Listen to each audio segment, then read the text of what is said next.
Hello and welcome to today's Mike Ames Recruitment Show, where, as you can see, we're going to be talking about how to build a profitable recruitment team and why stable teams can help maximize your profits. It's going to be a great show. Really looking forward to it. Now, to do that today, we of course have the fantastic Mike today. How are you doing, Mike? Have I done the if I was any better, I'll be twins? Have I done About that 8 one? times. How about if I was a box of chocolates, I'd eat myself first? That one. I don't like that. Move on, please. I'm in very good form. I've been very, very, very excited about this show, I have to say, because for me, we believe in profit and lifestyle businesses. So making a lot of profit is part of the deal, really. So very, very excited about the things we're going to talk about today. Would you like to introduce our magnificent guest today? I would. We are delighted today to have Ruth Forster with us. She's the founder of Wagstaff Recruitment and Career Coaching. And the reason I wanted Ruth to come on the show is we were just talking about this and this subject, and it just seemed that there was some commonality, but there were some different things that we were coming to the same subject. And I thought it'd be great to have a discussion around this and see what we could give our audience in terms of ideas and thoughts, and maybe some practical things to do. So that's why we wanted to have Ruth on. Welcome, Ruth, to the show. Thank you. Very lovely to be here. As always, seeing you two lovely people. Mostly me, though. Mostly you, obviously. Okay, now, Mike, before we get into this, and Ruth's really knowledgeable on this subject, but before we get into the kind of profitable team, you wanted to make a point around this, didn't you? Yeah, it kind of binds everything together, really. And that is, I get called into businesses on a regular basis, and it's normally, we want to grow more, business development, or maybe sometimes client care. We've got some issues around our people, or we want to swap from 360 to Lade or something, and that's fine. But when I ask how good they are at actually recruitment, the bit the clients actually pay for, fulfilment or delivery or whatever you call it, it's always yeah, that's great, and on they go. But two questions. First of all, how do they know it's great? How do you know? What data have you got? What do you collect? And in many cases, they don't collect any data at all, or very little. But the second thing is, if you're that great, then your business will sell itself. If you're selling a good product, it's easy. If you're selling a great product, you don't need to, because it sells itself. So I worry that there's not enough of an obsession with being a quality recruiter. I worry that we're not really focused on the four things that matter: taking a vacancy from a client, search and contact of the candidates, qualification of the candidates, and then the actual placement process of those candidates with the client, which is what the clients buy. They don't buy our BD, they don't buy how we build our team. They don't really care that much about client care, to be honest, and they certainly don't give a damn about our marketing. What they care about is that. And to me, everything that we're going to talk about today stems from that. How can you make a truly, truly fabulous fulfillment function within your business? I know, just an indulgence, Kirsty, if I might. I know it's your show. Small It's going off piece already. No, I'm not. I'm going to tell it. Sorry, I don't know whether anyone has seen a little clip of Steve Martin, the comedian. It's on YouTube. You can search Steve Martin, Charlie Rose interview, and it comes up. And Charlie Rose is kind of like an American Michael Parkinson. Says, "Well, look, what advice have you got for people that want to be successful in show business?" And he says, "Well, I get asked that question a lot, and I answer it the same way, but nobody really cares about what I'm saying, because what they want to hear is, well, look, this is how you get an agent, this is how you get a script, this is how you get to meet a producer." But it's not about that. To be successful in show business, you've got to be so good they can't ignore you. And it's exactly the same in recruitment. You've got to be so good they can't ignore you, and everything else pales into insignificance. And that really is what we're talking about today. How can your fulfillment function within your business be so good they can't ignore you? Because if you do that, everything else is easy. There you go. That wasn't too much of a rant, was it, right there? Oh, I'll allow it. And Ruth's allowing it, but only because she's the guest and she's very kind. Much kinder than me. Okay, right. Now, I do want to get into these because we've got a couple of things to look about. And so, Ruth, I'm coming to you first. So that's what Ruth thinks about that. Could you just ask? Would you mind? I know it's off-piece and everything, but I'd really like to know what she thinks about that. 100%. You've got to deliver. You have got to deliver. But what I would say is there's a couple of things that I think we can cover these as we go through. But there's one thing is the market moves very, very fast. So your client care is essential, because even if you deliver, you then need to keep that relationship going. And number two, if you're in a contingent market, you're struggling already, because you come in across first past the post. So it depends what your recruitment model is and what you're delivering. So absolutely, you have to deliver, but the other elements all have to come in, and there is other things. But fundamentally, yeah, that's what they want. You know, we are there to provide a recruitment service that delivers the people to our clients that they need. Yeah, I think, we're going to talk about some of these things later, but you have to help your clients be a more attractive employer than their competitors. And yet you have to be able to seek out people that want to be part of it and qualify them, all the things we just said.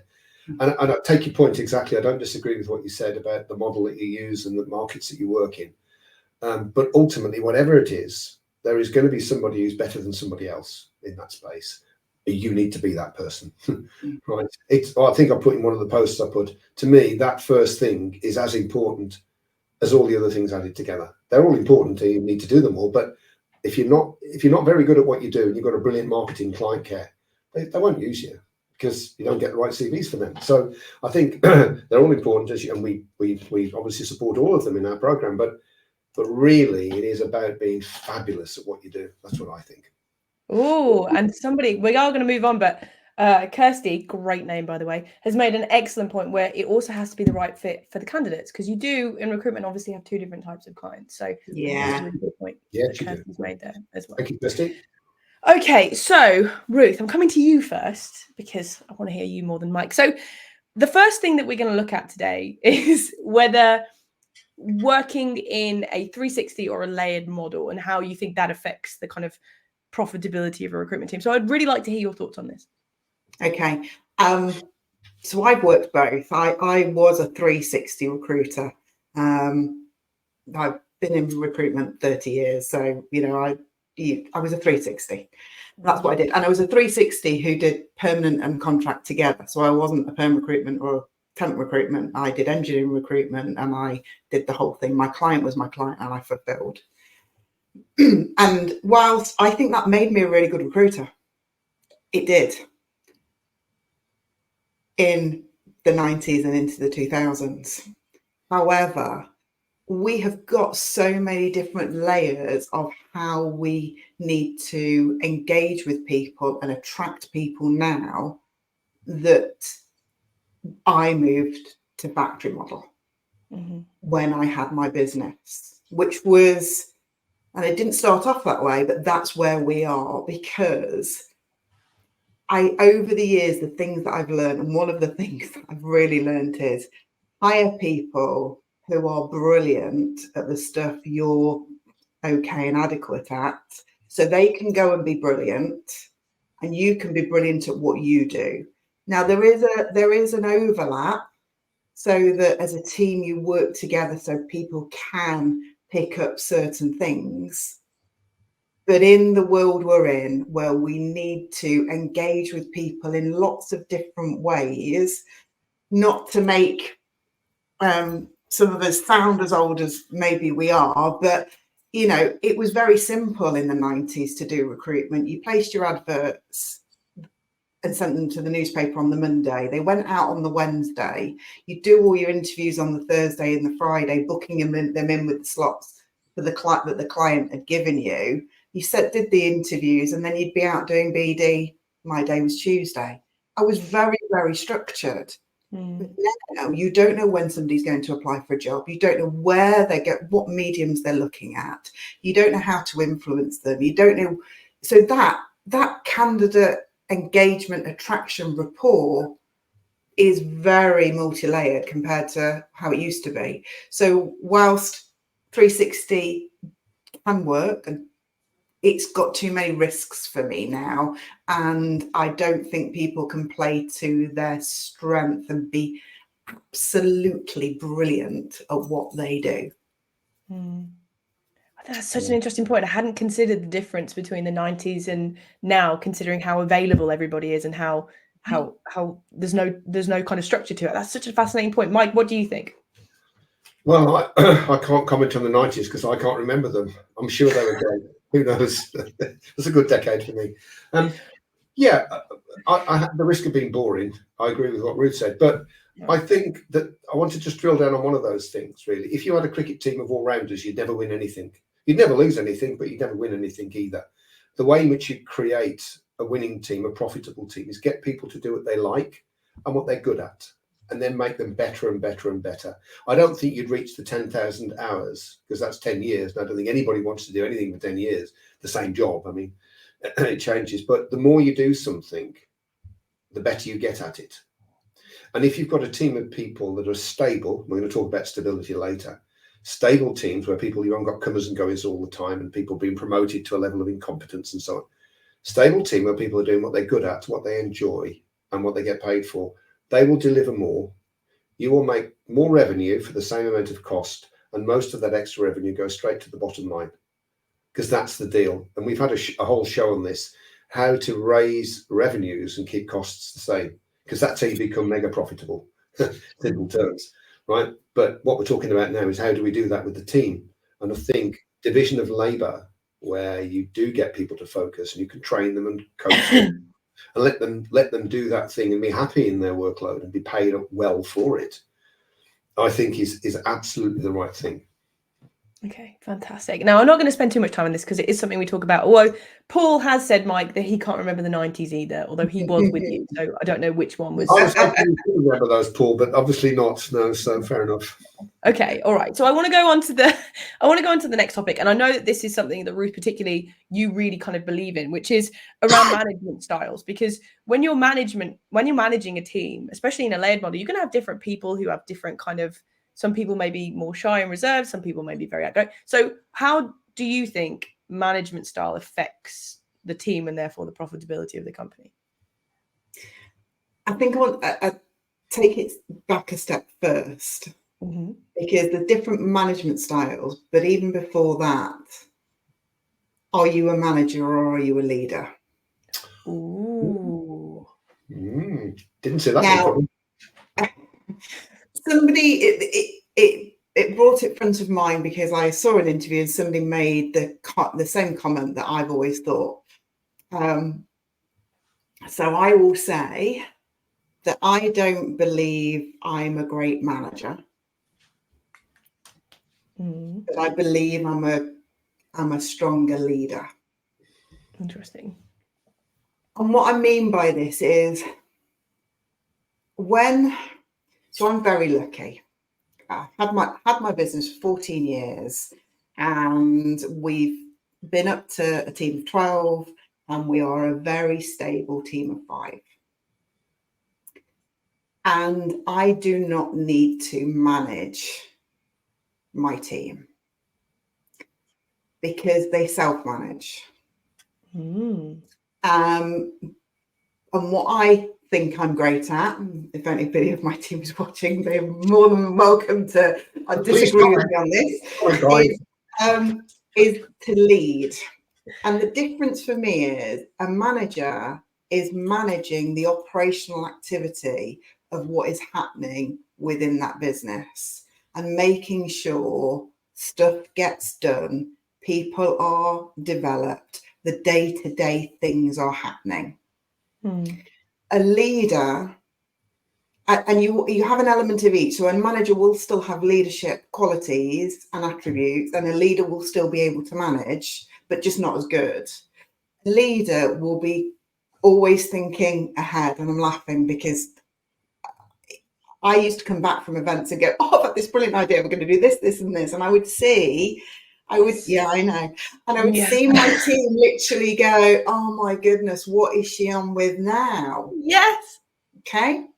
But you need that leadership and that vision, but then you need people to manage.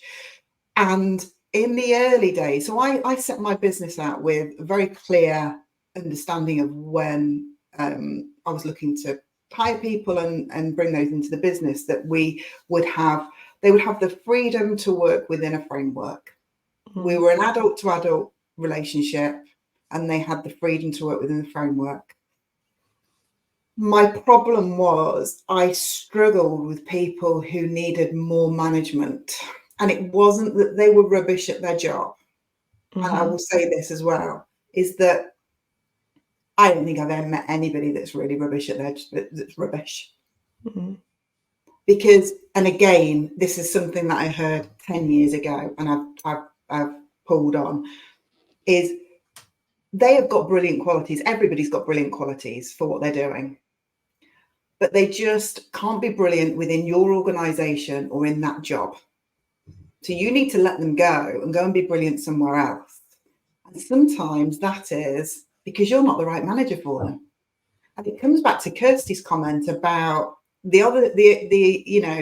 got to be in there for the candidate as well when you're placing people. What if they're brilliant, but they can't be brilliant in that organisation because that cultural leadership structure isn't right for them? So I think there is a big thing around management and leadership and letting people be brilliant and acknowledging sometimes you're not the right business culture or manager for them. That is a powerful statement. I really like. Very true. I remember as well that this conversation was a thing that originally made me think we should have a talk about this, because I'm exactly the same as you. I've always been a good leader. Because to me, in simple terms, management is looking down and in, leadership is looking up and out. That is simply put how I see things. And I'm very good at looking up and out. I'm rubbish at looking down and in. Can't be asked to do all the things you need to do to be able to manage people and make it. It's a wonder we do anything around here, quite frankly. But like, and I remember talking about that and saying I'm the same. And I'm really good with people who self-manage. Brilliant at that, because you want to do it, that's fine. You've got your framework or you've got your mandate, go do. That's absolutely fine. But if people need to be managed, that's not so good. But unfortunately, the vast majority of people out there are average. They have to be, statistically, because it's a bell curve of people. And so there's 15% really good, 15% really bad, 25% above average, 25% below average, 20% average. So the vast majority of people are average, and they probably need managing and direction. We call it active management, and it simply means three things, really. It means some targets, outputs, which are OKRs, inputs or activities, which are KPIs, or diagnostics, as we now call them in the modern world, apparently. We do. Outputs and diagnostics, and then dashboards to measure performance against them, and meetings to be able to do something with that data when you have it. That's pretty much active management. It's very rare in recruitment. It exists, but it's not common. Shouty management is there. And the Mike Ames just get on with it kind of management is there. But the majority of people need more than that. So if you want an uber profitable team, we've started from the point of view of division of labour. Let people do what they're good at and what they can be really good at. And then focus them as the manager on that deliverable and do what you need to do to make them fabulous at what they do. It's much easier than trying to manage people doing a whole bunch of things that most of which they're not very good at or don't like, really. So I think bringing those two things together, active management and understanding of leadership and how that works, I think we're actually making some progress now, and I relate it back to my own business, the businesses that I've had and the businesses that I see. I've worked with over 100 recruitment companies as private clients, which is a lot really on projects. You see this all the time, a lack of active management, and I think you need to put it into your business. And interesting, and when I was reflecting on this, it comes back to your actual question, Kirsty, of what people do, managing different types of people. I actually think that when I worked for another organisation, so before I had my own business, I was a better manager. I think something shifts when you have your own organisation, and it did for me. And certainly one of my challenges, or I've been more emotionally invested into having my own business. Whereas if I ran a team for another business, actually my management style and the way that I worked, I was very process orientated, because I wasn't constantly thinking about the bigger picture, and I wasn't constantly thinking about, right, well, what's coming down the road? What do I need to think about here? I'm already thinking about what we might be doing in the autumn, all of this. Whereas when I was managing a team, you're quite right, Mike, all I was focused on was the deliverables and the outputs that us as a function needed to do. And I think that's one of the challenges when you have your own recruitment business and you're growing your team is, okay, at what point do you recognize that you're changing in your style, and do you need to bring somebody else in, as I say, that's really brilliant to do that bit so that you can develop? Because as you've said, Mike, you know, for somebody to get absolutely brilliant and be at the top of their game, it's X amount of hours. Most people are going to get bored and want to evolve. So this is onto this learning and development and how you know, keep people within your business and how they progress and what they're looking for. So yeah, I think I think it's an interesting dynamic when you work for somebody and when it's your own business. Well, I can see Kirsty itching now to put some comments up because we've had them in and she wants to move on. But let me just say this really, because I think it relates very closely to what you've just said. When it comes to owning a small business, and most of the people that watch this show are solopreneurs or SME businesses, you have to be leader and manager. And that's the problem. When you work for someone else, you're just a leader, really. Even if you're in the management team, you're not really, right? And it's the same for us, and it's the same for most companies. You've got to do both. You've got to have both hats, and it's difficult. It is difficult. So if you're struggling with that, don't beat yourself up, man. We all do. We've had some really interesting comments, though, which I wanted to bring up. So Kirsty says, spot on, Ruth. Very much agreeing with it. I think that's pronounced Jed. I'm sorry if it's not. I'm really bad at words. Saying that they're a leader instead of a manager, which is interesting. But I've had some really good questions and comments. So Daryl's written, in the role of billing manager, counterproductive when considering selfish and selfless tendencies. Ruth, do you have an answer to that? In the role of a billing manager, counterproductive. I think it might be is the role of the billing manager. Do you know what, Daryl? I think billing manager is the hardest job in recruitment. I think when you're into that, I think that is a really tough role because you're trying to bill and you're trying to lead people at the same time, and how you manage the deliverables for your own customers while managing people and bringing those people on. And there's a period. It's the same as any development point. Is that there's a period when it's really, really tough. It's really, really hard. But then you come out the other end and you start to find a way to probably pass a little bit more on to the people that you've been managing while still keeping an active hand. But it's you're on that tightrope for a while. Would you agree, Mike? I would actually. We have a metric for this. We have metrics for everything, really. Every person that you take on that you manage, you reduce your billings by 10%. Like, that's the deal.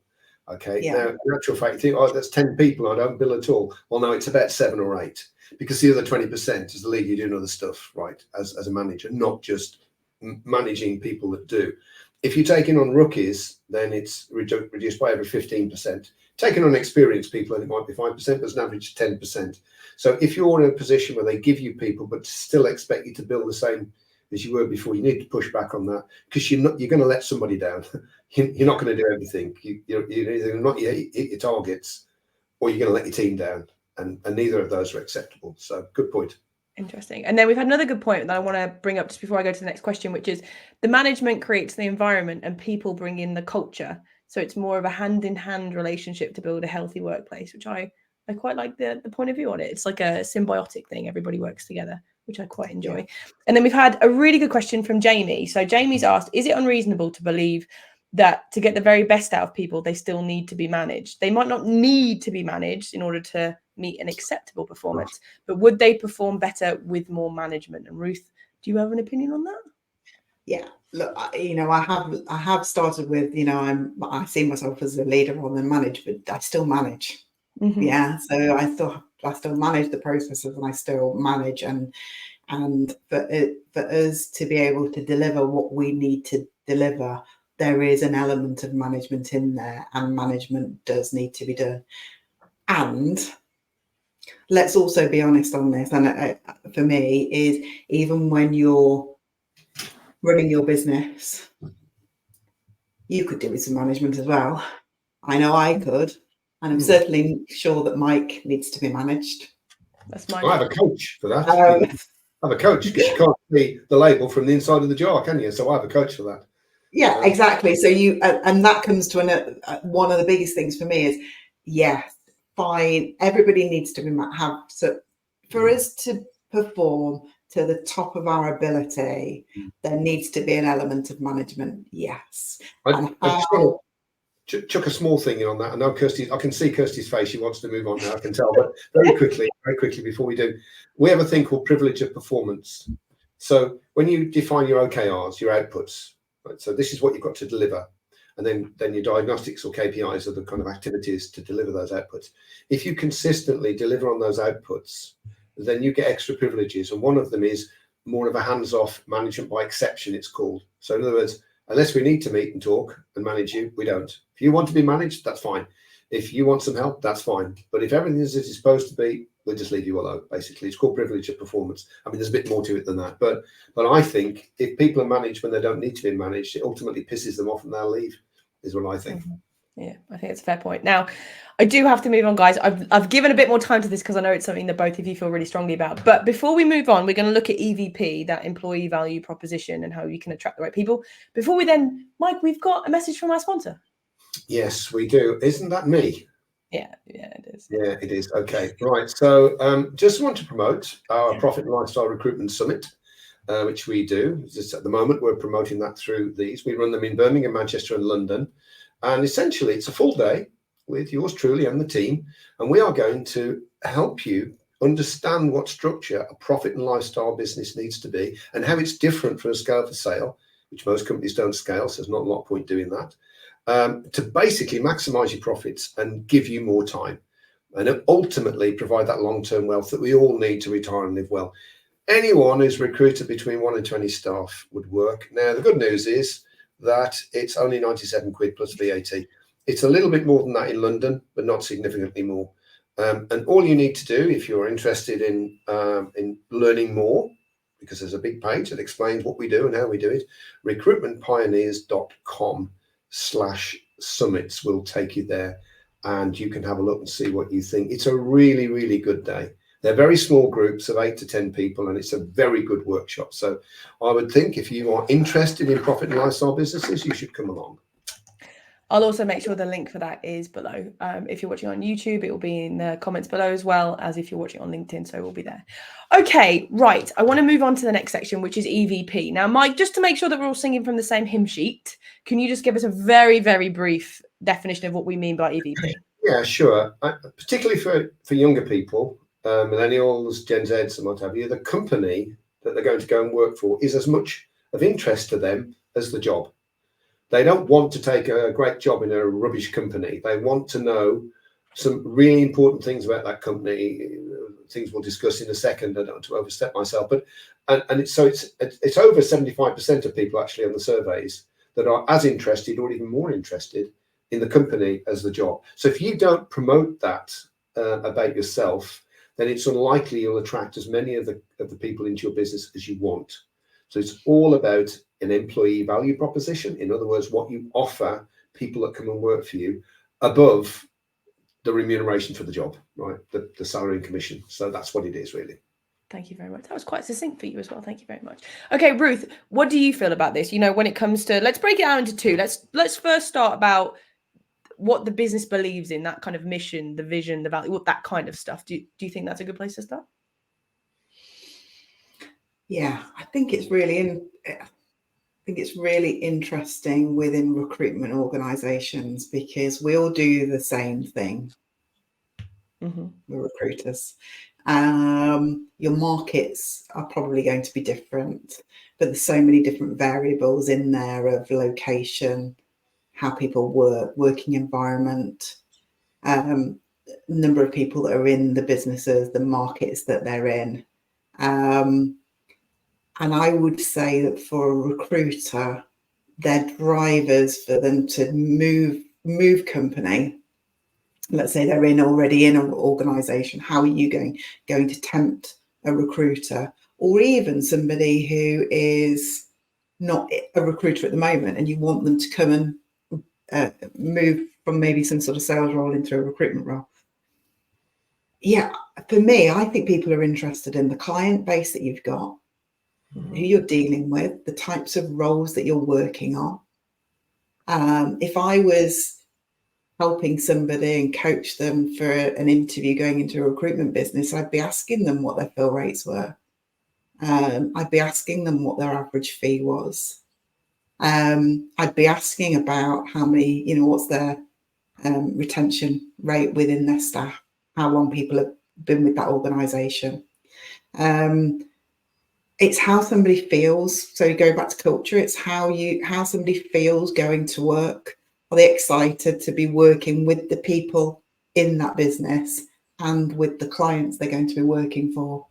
So I think for me, above good salary, right location, good bonus, all that sort of stuff, it's okay. So what does the job look and feel like? And what's it going to be like for me in 12 months, 2 years' time? What will I be doing? There's a lot of work being done on this by bigger companies like Robert Half and PwC, and they're trying to understand what attracts people, because the EVP is like a shop window, right? And you can put anything you like in the shop window. But when people walk in the shop because they're interested, what's on the shelves is what you deliver. And that, first of all, has to be totally seamless. So what you put in the front window has to be on the shelves. In other words, if you promise something, if you don't deliver it, you'll get people, but they'll go. And I think it's really important to understand that, because we do quite a lot of work with companies on EVP. We have a whole module on it in the program that people can use for themselves and then use for their clients as well. And that's great. But I have to say to people all the time, well, you can promise anything you like, but you need the processes in place to deliver them. And if you've got like a socialization policy so that people come together from time to time, well, what is it? Who's in charge of that? When does it happen? So just randomly say it. If you've got an EDI or a CSR policy, who's in charge of that? Who makes sure that the things you're saying is true? If you've got a mechanism to help people develop their career and their personal skills, their development skills, who's in charge of that? What's it look like? I'll tell you a really good one on an EVP if you're interested. If you search on Michael Page, work for Michael Page, there, at least it was, I haven't looked at it for a wee while, but if you go and look at their Join Us page, it's brilliant. It really is. It just ticks all the boxes. It's like they've done my program, which they haven't, as it turns out. But it's their loss. What can I say? But I think, well, what can I say? But it's important, though. Think about what you're going to say to attract people to your business. So when I used to employ people, and you're going to say, this is outdated now, but I've got another story with it to go with it very quickly. When we used to attract people, I didn't use agencies or anything. We just used to get the contractors to tell us who were the good agents that they dealt with. And then I would ring them up and go and see them for a beer. Pretty old fashioned, but there you go. I'm going to talk about that in a minute, actually. But I wasn't interested in a job. It's like, I haven't got a job. I'm a relationship person. I'm building relationships with people that could come into my business in the future. Right? If you don't get that, then don't waste my time, because you're the wrong person for me anyway. We'd have meetings, 2 or 3 sometimes, and you just get to know them. And I was going to talk about the mission, the adventure that we were on, all the things that we're going to do, the emotions that we're going to build up, even down to if you're one of our competitors and you know that we've started to trade at one of your clients, you know what's going to happen, because we're going to take your business off you. That's what we're going to do. Now, that wasn't everybody's cup of tea. If you don't like that kind of approach, well, don't come and work for me, because that's the way I saw the world. And I think this really inward absorption of your mission and your vision and your culture, so you can talk about it in a passionate way and look someone in the eyes. You don't need notes, you don't need anything. Just talk about the mission and the adventure. That pulls them in. That pulls them in. It's like catnip, really. It really is. And then, we can talk about the job now. This is what we've got going on. Would you like a piece of that action? They'll come and do anything half the time because they want to be on the boat with you. They want to be part of the adventure. I don't see that very often. It's like, hey, it's a great commission scheme. You're hiring people based on money. Well, somebody else is going to offer them more money, or they're going to go and do it for themselves, because you're basically saying it's all about the money. Well, good luck with that. And I think the MVP is a very big point.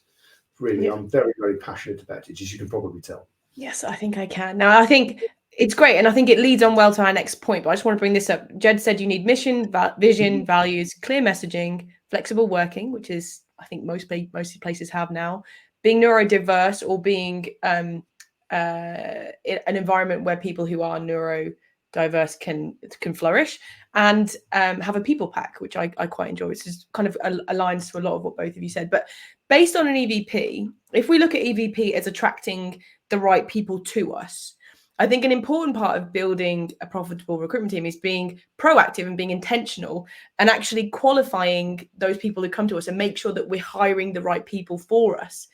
Ruth, what do you think about that?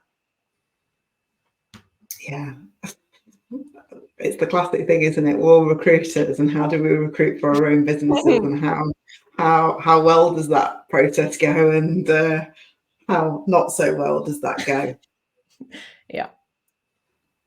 It's balancing the flexibility of what you need, I think, against, you know, okay, so let's start from basic. We've got job descriptions. You know what you're wanting somebody to do. I wonder how many people actually go back to that job description and really consider it, as we would with our own clients, and say, what do you really want? What do you really want?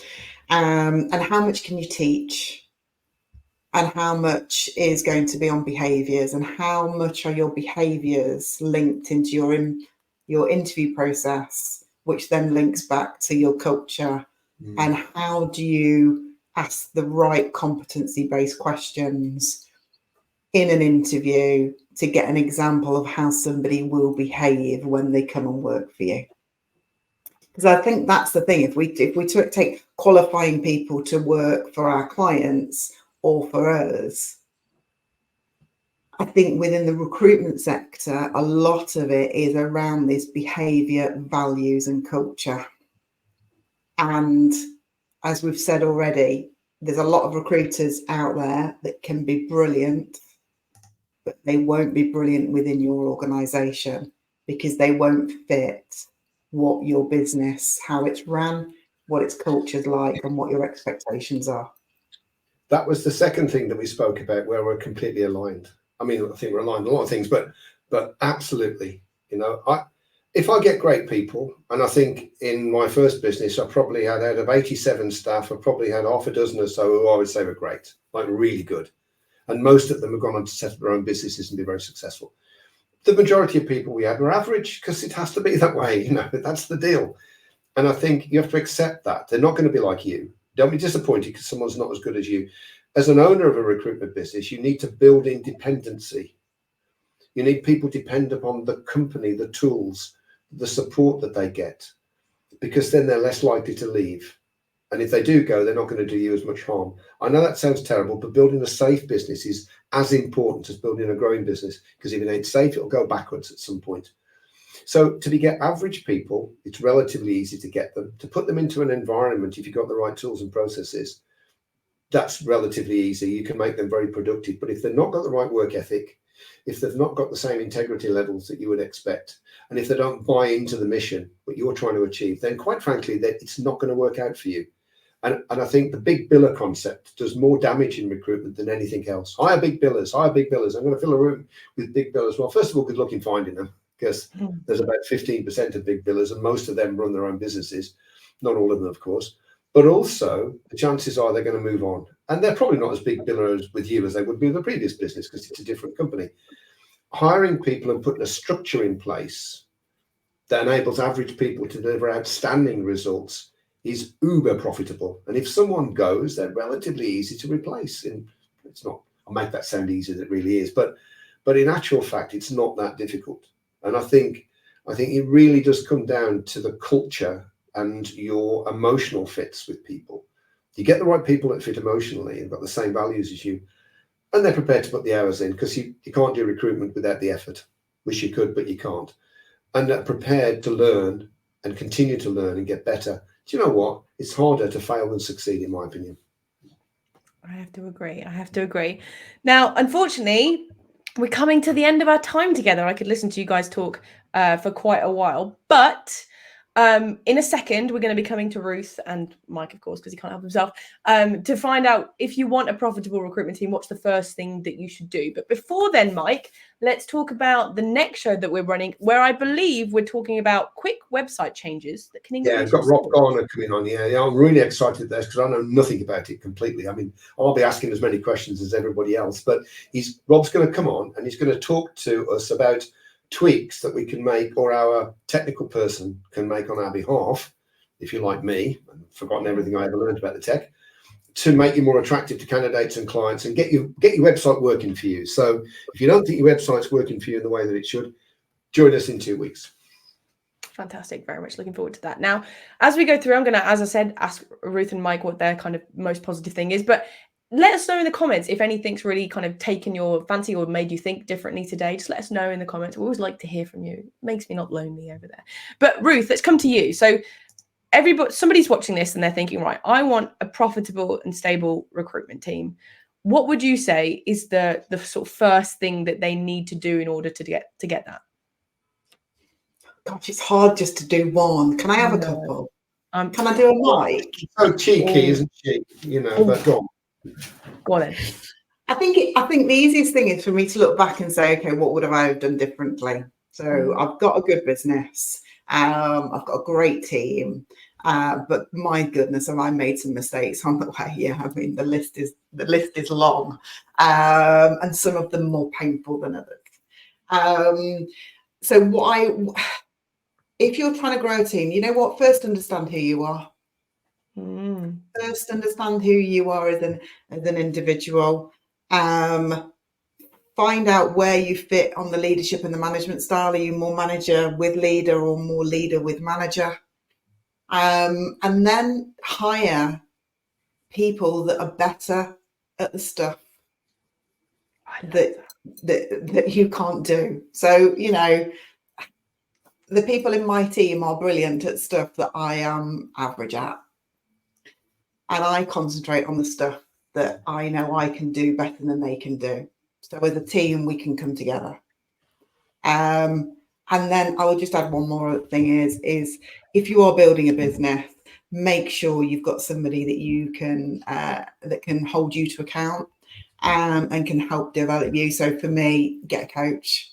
If you're starting out, there's normally funding available for coaches, which is how I got my first coach 14 years ago. But one, you'll learn, and two, it's flipping lonely. So you need an outlet. Interestingly, just as an add-on, I do feel like I'm doing a mic now, but as an add-on, my first coach was not from recruitment, because I felt that I got enough tools at that point to deliver recruitment, but I needed to develop my management style, and I didn't want an influence of another recruitment individual. And then after I'd had that coach, I've had about 4 different coaches, and depending on what happens with me and as I evolve. So that would be my tips. I very much like it. And Kirsty here has said, there are only learnings, there are only mistakes when you keep repeating the same ones, Ruth. So I like that. It's very nice. I need to remember that, Kirsty. Anyway, yes, you do. Didn't Ruth sneak 3 in there? Did I count 3? Well, I allow Ruth because Ruth's magnificent. You, however, allow 1. You prefer Ruth to me. I know it rolls around here. Well, I'm having 2 then in that case, but I'll make them quick. First one is EVP. How can you attract the right people if you don't know what you are? It kind of reflects, I suppose, on what Ruth said, but get your EVP. Why should someone come and work for you? If you ring someone up and they're settled and you say, just give me the opportunity to tell you what this business is all about, forget the job, about what this business is all about, what are you going to say that's going to make them think, I think I should go for a pint with them because, damn, I need to know more about that. What is that going to be? And if it doesn't stand out, you're going to be average. I don't mean to be harsh, but you're going to be average because you're not going to attract people in the way that you should. That's the first thing. Oh, and make sure that you deliver on what you promised, goes without saying. But I think that the big thing for me is a mental shift, and it's this attraction of or movement to a division of labour, a layered model where people don't have to do the things that they don't like and aren't good at. Not a team of all-rounders who are just average, really, but a team of great people focused on what they need to be great on. There's actually a term for it called the unique genius. People should be allowed to do their unique genius and let other people do theirs. This, again, echoes what Ruth said. So I would go with those 2, actually, and feel very comfortable with them. Fantastic. Well, you both snuck in there, both blatantly flagrant in my rules, but I'll allow it for this one because I really want to say thank you, first of all, to everybody who's been watching. Thank you so much for getting involved, comments. It always makes these shows so much better when you guys are asking questions to the people that we have on. I want to say thank you to Ruth. Honestly, you've been absolutely magnificent. You've managed to keep Mike in line as well, which I think is always very impressive. So thank you very much. I don't think so. I think you have, to be fair.